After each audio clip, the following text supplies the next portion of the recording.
But I want to thank Jackie for her incredible work at the NAACP. I want to thank the NAACP for their incredible work over many years of protecting communities of color. And I'm really happy that in 2011 that the organization is talking about a lot of these issues like climate and talking about energy choices. As Jackie said, my name is Cecil Corbin. I'm the Deputy Director of an organization called WEAct for Environmental Justice. We are a 23-year-old community-based organization and have been focused on protecting the environment in communities of color and low income, particularly through organizing, policy and legislative advocacy, community-based research, and a lot of education for our communities. So I particularly appreciate the folks that spoke up and said, what about educating our communities? But I even more appreciate the woman, I don't know if she's still here, but the woman that stood up and asked the question, like, where is that particular plant located? That was a pretty critical question and one that is important to the presentation I'm about to give. I did not prepare a PowerPoint presentation for you, so I can't be as entertaining as some of the pictures, but what I will do is, as I think that there are critical things that I'm saying, I will make sure and just remind you, I think you should write this down. Because sometimes you hear people talking and there's a lot that sort of goes over, so I'll just clue you in when you need to just write something down. It's important. So today we have heard a lot about a variety of different energy sources in the US, and I want to just sort of walk through some of them in particular. I can't cover all of them. But as an opening preface to my remarks, I think I want to share with you that whatever energy choice we choose as a country is going to have some kind of environmental and health impact. I think the issue is whether you are, choosing between the good turkey and the bad turkey, right? And it's in many instances, it's sort of grades of risk, as was outlined in one particular presentation, that we are exposing both ourselves to and our communities to. And for a long time, we've not really had that conversation. And by we, I mean us as the American people. Many of these decisions about our energy choices get made. They get made in Washington, D.C., they get made in the state capitals, they get made in corporate boardrooms. But as people, we're not involved in that conversation significantly about whether we really want a certain level of risk. And the other point that I want to make out is that the choices, yes, all have risk, but it's also critical to realize that something that Sandra talked about, which was energy efficiency, is a path that often is sort of put low on the totem pole. It's usually that we're trying to build more, drill more, refine more, lay more pipeline, move more transmission lines. And all of those things are important and critical if we do, as a country, intend to sort of sustain some of the lifestyle that we have, or all of the lifestyle that we have. And there can be debates about whether or not we should be changing some of that, but that's not for today's conversation. But energy efficiency often gets sort of put low on the totem pole. I personally believe primarily because it's not the kind of money generator for corporate infrastructure that sort of holds our energy production process, both the distribution of it and the generation of it, captive from my particular perspective. So having sort of given those editorial comments, I want to first focus us on oil and natural gas. Oil today, I woke up this morning and oil is trading at $106 a barrel, according to the markets that opened this morning. Oil obviously provides significant benefits to our society. There's no question about it. It serves as in a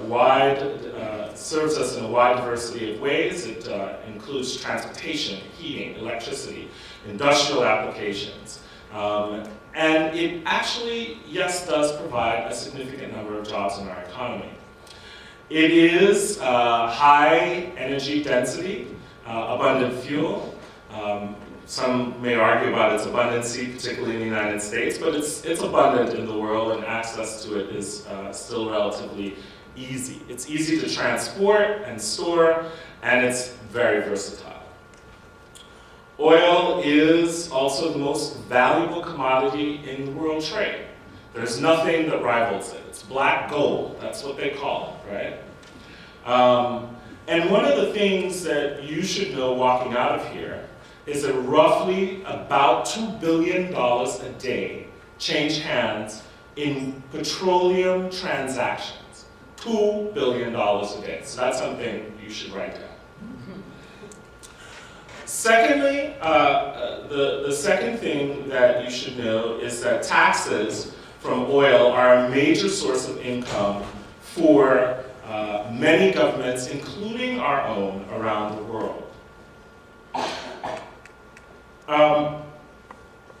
Oil, on the other hand, while it is this global industry that provides significant jobs, profits, and taxes, you should also write this down, is the first trillion-dollar industry in the history of mankind. First trillion-dollar, not billion, but trillion-dollar industry in the history of mankind. So yes, while it provides significant jobs, profits, tax revenues, there are also these untalked about things that it provides. One of the things that I want to sort of walk us through very quickly is the ways in which my movement, the environmental justice movement, sort of looks at and tries to analyze certain environmental harms and public health issues. So for us in the environmental justice movement, we are always looking at who gets the burdens and who gets the benefits through a set of race and class lenses. What do I mean by that? Very simply put, you should write this down. In the United States of America and globally, some communities bear disproportionate burdens for the broader benefits of our society. I'll repeat that.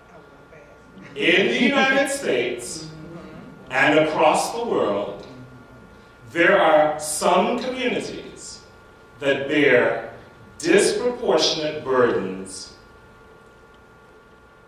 for the greater benefits that we enjoy in this world, and that some communities enjoy even more than others. Okay. The environmental justice movement as a movement has been sort of at this work and around for the last 3 decades. And the movement itself is not only based on the fact that certain communities, the ones that bear disproportionate burdens, stood up and started to say, some of these burdens are not tolerable. Some of these burdens are not just. Some of these burdens we will no longer accept. And that, in many respects, is the foundation of the environmental justice movement. People in their local communities saying, we are sick and tired of being sick and tired of being poisoned or being the communities that have been dumped on. But it's not just a movement based on sort of the anecdotal cries of folks in low-income communities and communities of color. It is based on empirical evidence, particularly in the United States. There have been a battery of studies that say that the communities that often play host to all of these facilities are indeed low-income communities and people of color communities, actually in the reverse order. People of color communities and low-income communities. So that should come probably as no surprise to most of you, if not hopefully all of you in this room. But let's look just very quickly at oil. as one of these sort of energy choices that we make in the United States and talk about something that's often not talked about. This is why that question that the woman was asking, where is that plant? Is it south of I-20, east of I-20, or west of Atlanta, whatever? The other question that I think is really critical for folks in this room to be asking about those kinds of facilities is who lives there? Who lives there?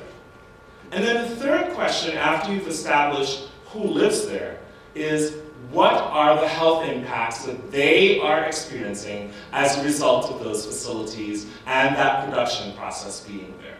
Now, often you'll hear the term cradle to grave when you get into sort of this energy world, this environmental health field. You'll hear the term cradle to grave.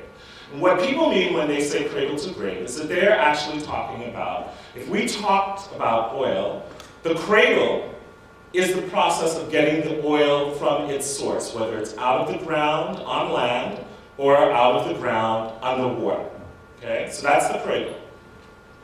The grave is the process where it's refined into a product and it's put out into the market and someone is consuming it, whether it's the hair product that you used this morning or the lotion that you put on your skin this morning. That's all derived from oil. Okay? So the grave part is that final use. It's no longer used. And then there's this whole process in between, the refining, the transport, the production, etc. When we talk about oil, right, we had a very serious experience in our nation's history, which was the BP oil spill. And many of you down in this part of our country, the Gulf Coast region, had some pretty serious impacts from that and continue to feel some pretty serious impacts from that and will continue to feel some pretty serious impacts from it over time.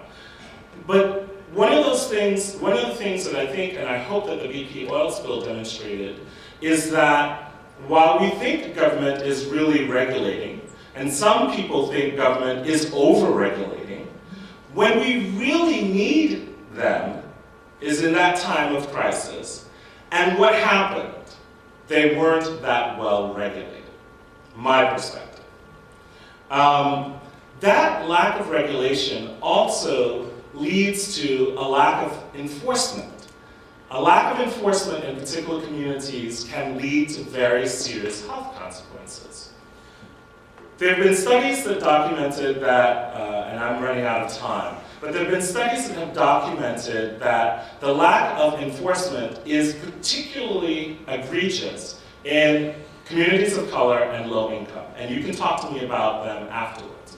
I want to very quickly run through a number of health impacts for communities on the oil industry. So when we talk about from the cradle in the oil industry, we're talking about that extraction process. Whether it's on land or whether it is actually offshore, one of the things that you do have is that there are a number of people in minority communities that work in the oil industry. Oil extraction is probably the most dangerous part of the oil industry. That process where they are sort of searching for the oil, establishing new wells and all those types of things, a lot of accidents happen to people there.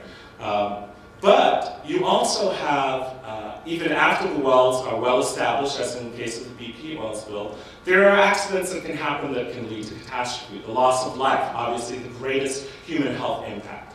And while you do not have a very large statistical occurrence of loss of life on oil rigs, whether onshore or offshore, it is still an issue.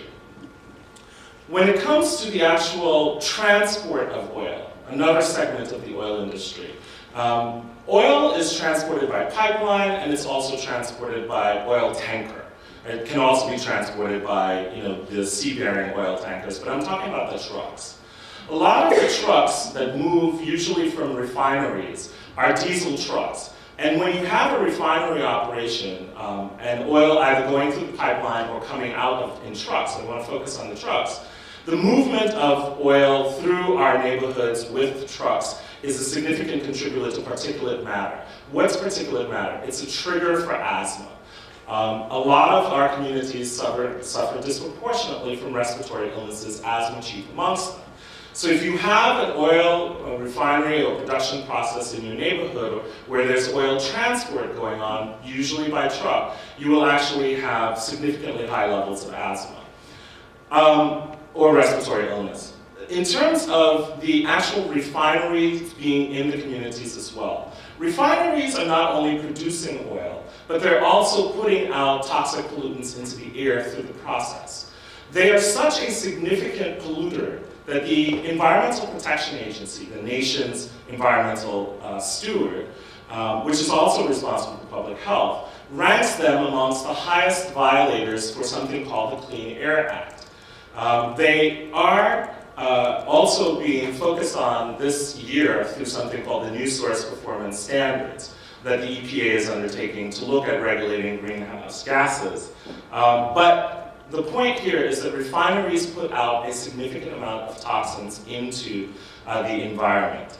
And those toxins are subjecting the people who live around those refineries to significant health impacts as well. The people who live around those refineries are more than likely to be people of color and low-income communities. I'm out of time, and that's unfortunate. I didn't manage this well. But there are a number of health impacts along the trail of the oil production cycle.